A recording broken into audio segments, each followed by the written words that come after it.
Hi everyone. The purpose of this video is to look at how we can use the StatCrunch output when we analyze bivariate data. All right, so the first question is, what relationship exists in the scatter plot? Does there appear to be a positive, a negative, or no relationship?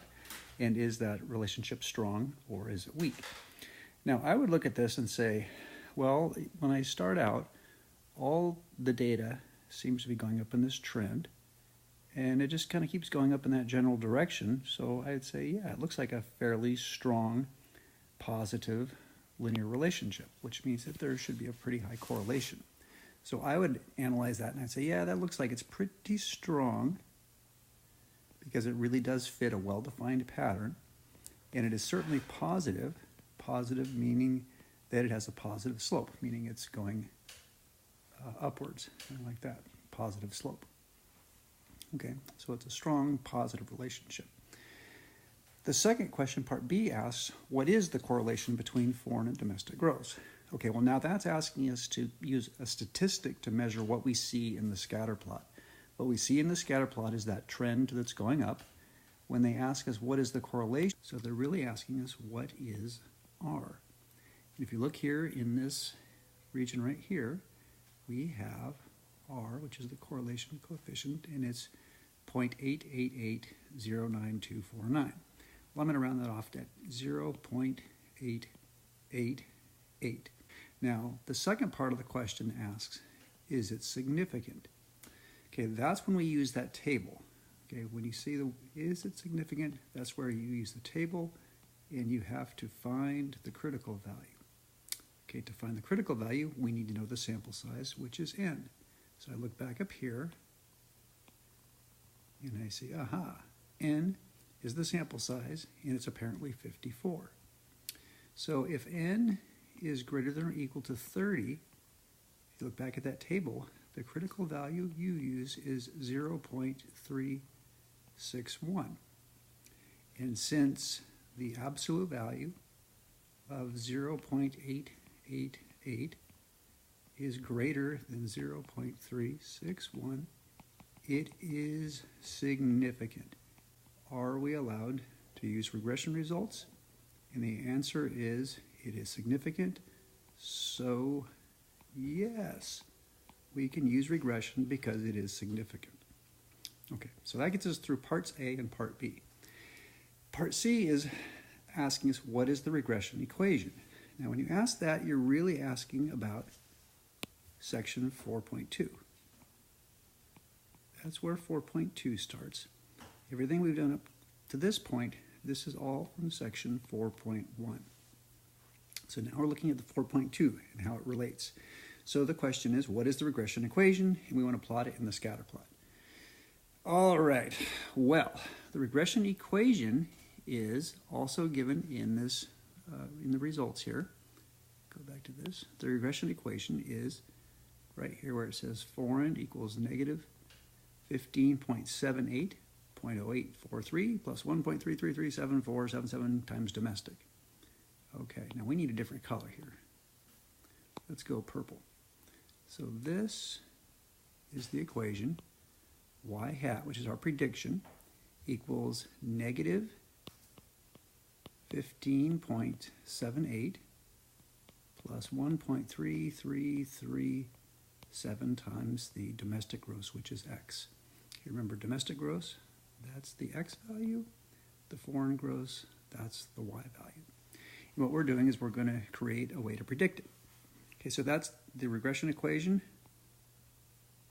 What's the regression equation? It's right there. Y hat equals negative, I'm going to call it 15.8 plus 1.3337x. Now the next part asks us to plot it in the scatter plot. Okay, so to plot it in the scatter plot, I'm going to make a table for my x and my predicted value for y.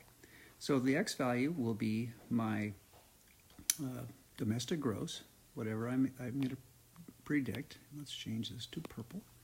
So I'm going to pick a value that's on the left side of my data, which looks like about 0. I'm going to pick a data value on the right side of my data, which looks like it's about 600. I'm going to plug those values in. So I'm just going to use those values. 0, and I'm going to plug in 600, and I'm going to see what we get for y. All right, so if x equals 0, the predicted value for y is negative 15.8 plus 0. So what's negative 15.8? If I plug in 600, it turns out to be 784.4. I get that by doing this. I plug in x equals 600. The predicted value, if you make $600,000 in the domestic market, you're going to predict you to make negative 15.8 plus 1.3337 times 600. And when you multiply that out, you multiply, then you subtract 15.8 or add negative 15.8. And as I said, you get 784.4. 784.4. So if you make $600 million in the domestic market, we predict you'll make $784.4 million on the foreign market. Okay, so let's try to plot that. The 0 and the negative 15.8 right here. I'm going to flip back to red. So this point right here, that would go right about there at 0, 0, really close to that 0, 0 point. And the 600, 784.4, that'll be somewhere above 600. And 784.4 would be probably about right here, coming across, something like that. So we're suggesting it would be somewhere about right there.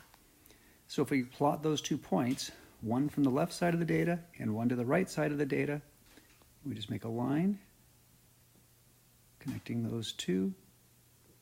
That's our regression line. Okay, so part D asks, what is the average foreign gross for movies that made $200 million in the domestic release?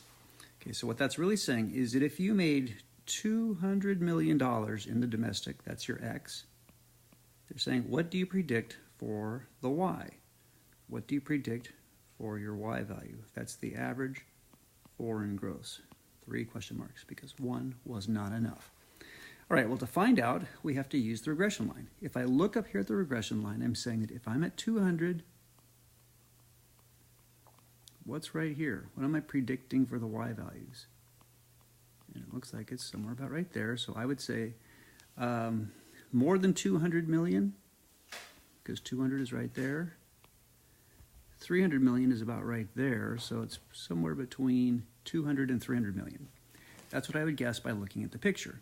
Okay, now, if I want to not look at the picture, I can answer the question by just plugging it in. If I plug in 200 for x, I'll put it right here in my table. If x equals 200, then the predicted value for y is negative 15.8 plus 1.3337 times 200.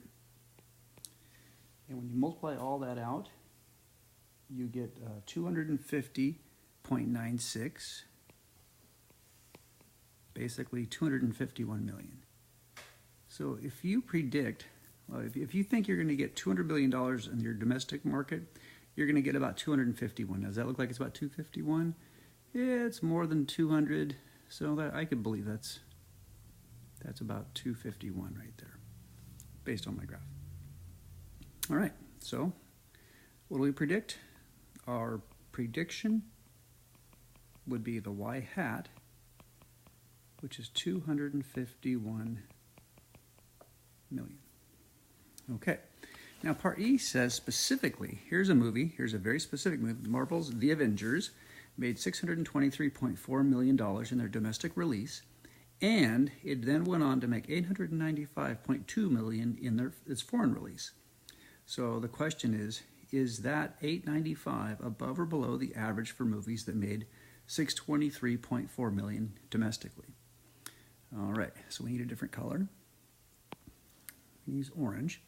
This is the actual observation. This is the Y value from the data.